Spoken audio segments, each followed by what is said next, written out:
Welcome back to Mysteries in the Dark, the podcast where history doesn't speak, it whispers, and only the truly curious know when to lean in. I'm your host, Luna Sparks, and here with me, somewhere between the shadows and the searchlight, is my co-host, the ever-charming, relentlessly inquisitive Omar Trekker. Luna, thank you for that wonderful introduction. You always make it sound so mysterious, and I'm always happy to lean in, especially when you've got something as intriguing as what you teased me with earlier. Columbo, right? We're diving into the legendary Peter Falk today. That's right, Omar. You know, I was watching TV the other night, flipping through channels, and I stumbled upon an old episode of Columbo. And, naturally, I just got sucked right back into it. That series, it's just timeless, isn't it? Peter Falk had this unique way of solving each mystery, and it's just captivating to watch. Absolutely timeless. It's one of those shows where even though you know who the killer is from the start, you're still glued to the screen just to see how Columbo will unravel it. His understated brilliance, that's what makes it.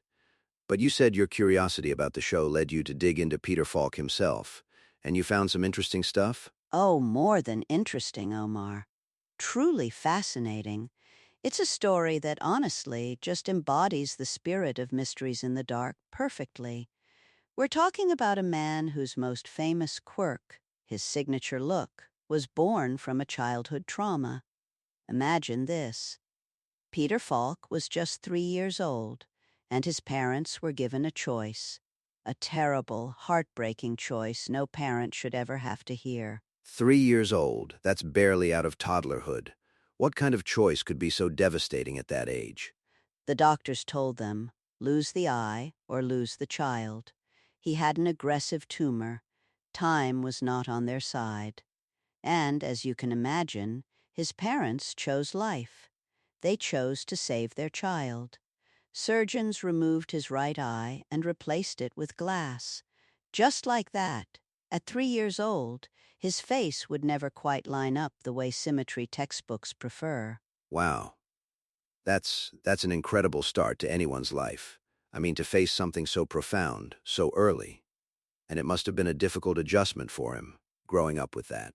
You'd think so, wouldn't you? But here's the thing that really struck me. As a kid, Peter barely noticed it. He played stickball on the New York streets. He scraped his knees.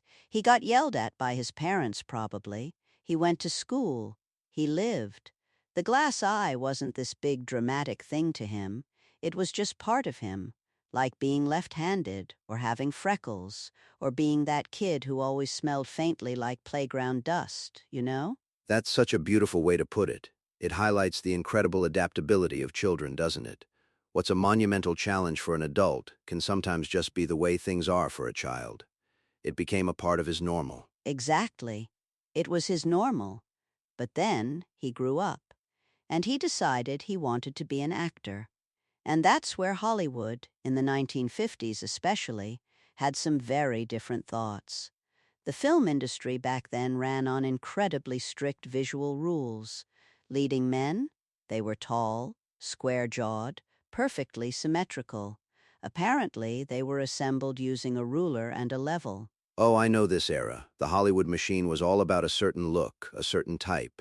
You had to fit the mold. Anything outside of that was considered a risk or an anomaly.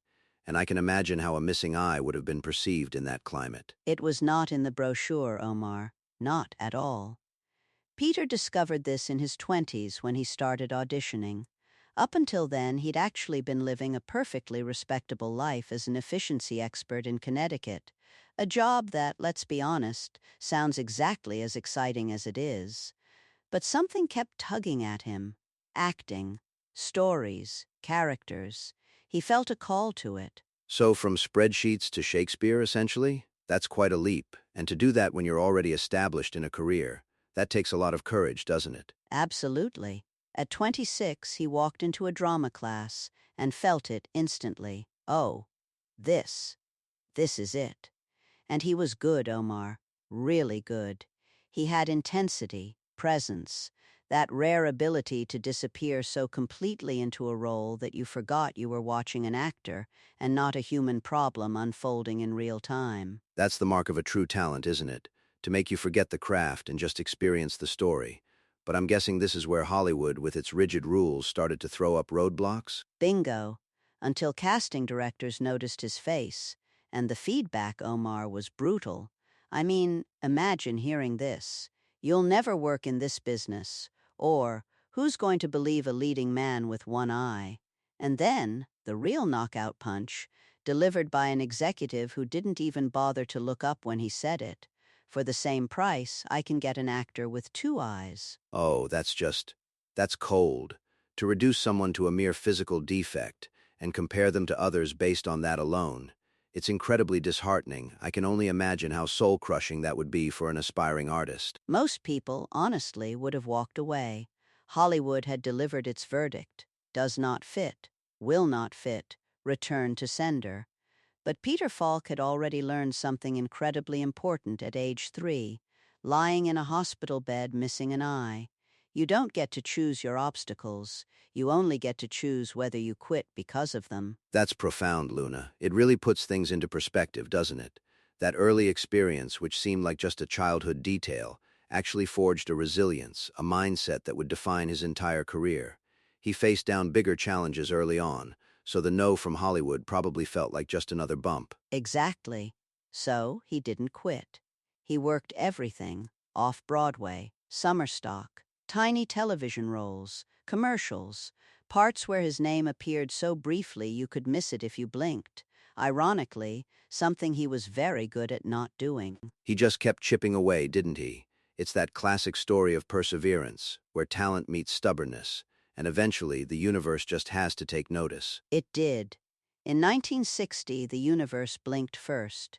Peter landed a supporting role in Murder, Inc., and he poured everything he had into it.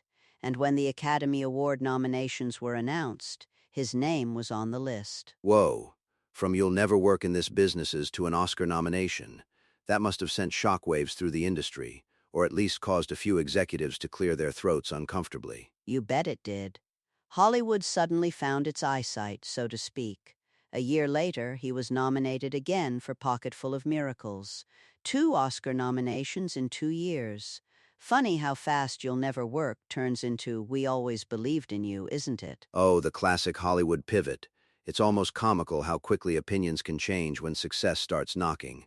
But even with 2 nominations, I get the sense Peter Falk wasn't someone who was content to just rest on those laurels or be a supporting player forever. You're absolutely right. Still, Peter didn't want to spend his life playing second fiddle.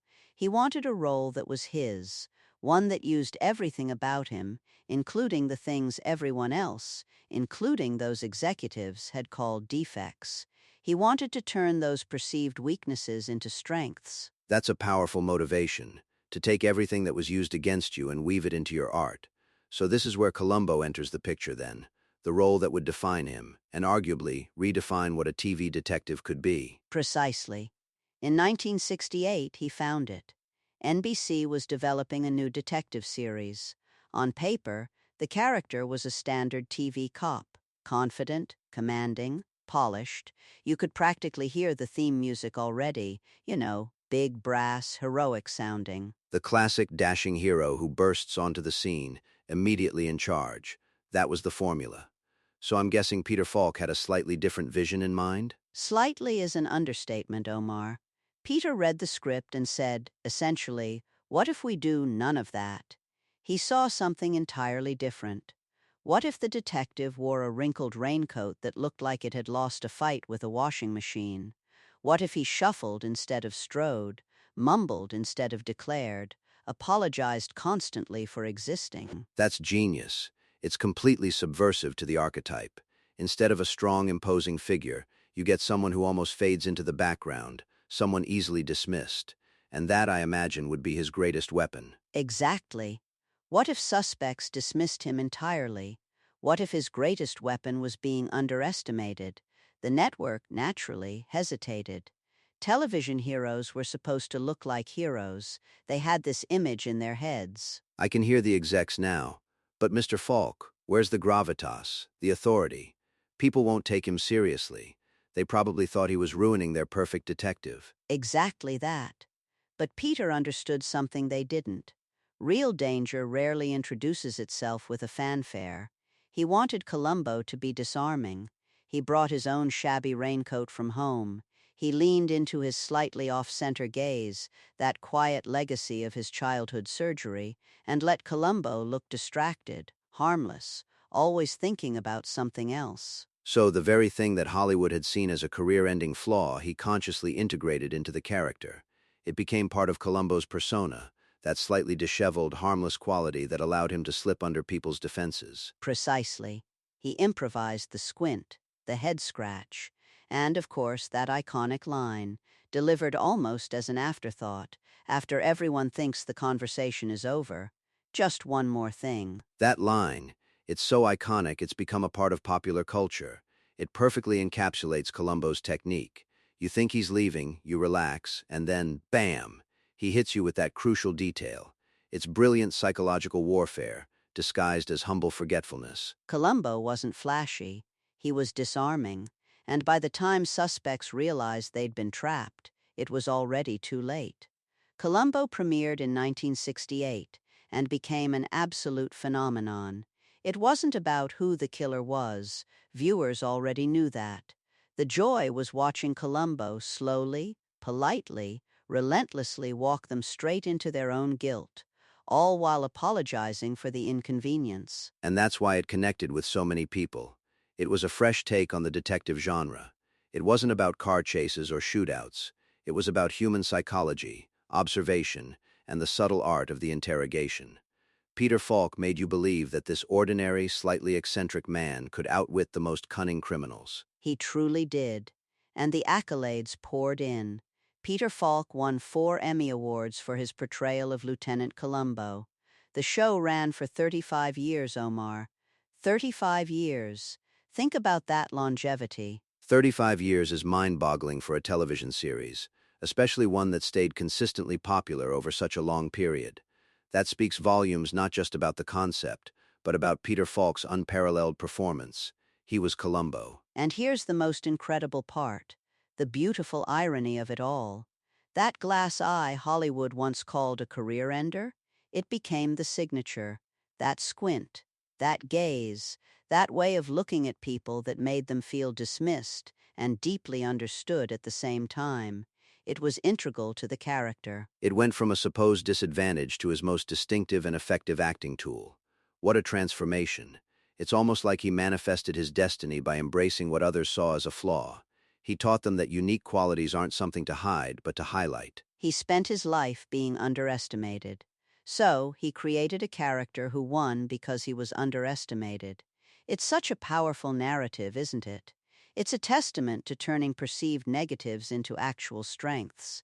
And he said it best himself. Peter once said, "Perfect is boring. Imperfect is where all the interesting stories live." That quote perfectly encapsulates his whole philosophy, and frankly, his legacy. It's not about flawless execution, it's about authenticity and finding the story in the unique contours of life.